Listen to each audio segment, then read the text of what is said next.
নামমাত্র বেতনে চাকরি করে আসছি, যা দিয়ে আমাদের পরিবার পরিজন নিয়ে বেঁচে থাকা একেবারেই অসম্ভব। আমাদেরকে কলেজ কর্তৃপক্ষ যখন কর্মচারীর অভাবে সরকারি শিক্ষা প্রতিষ্ঠান সমূহ কার্যক্রম ব্যাহত হচ্ছিল, কলেজগুলো বন্ধ হয়ে যাচ্ছিল, তখন আমাদেরকে কলেজগুলোকে সচল রাখার জন্য আমাদেরকে নিয়োগ দেওয়া হয়েছিল।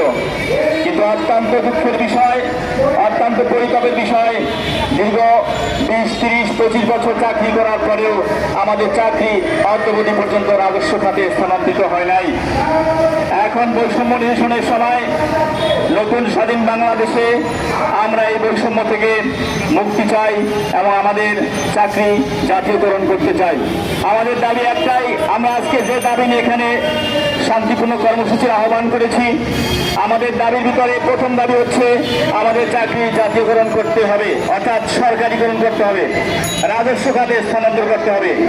যতদিন পর্যন্ত সরকারি না হবে ততদিন পর্যন্ত সরকারি বেতন স্কেলে আমাদেরকে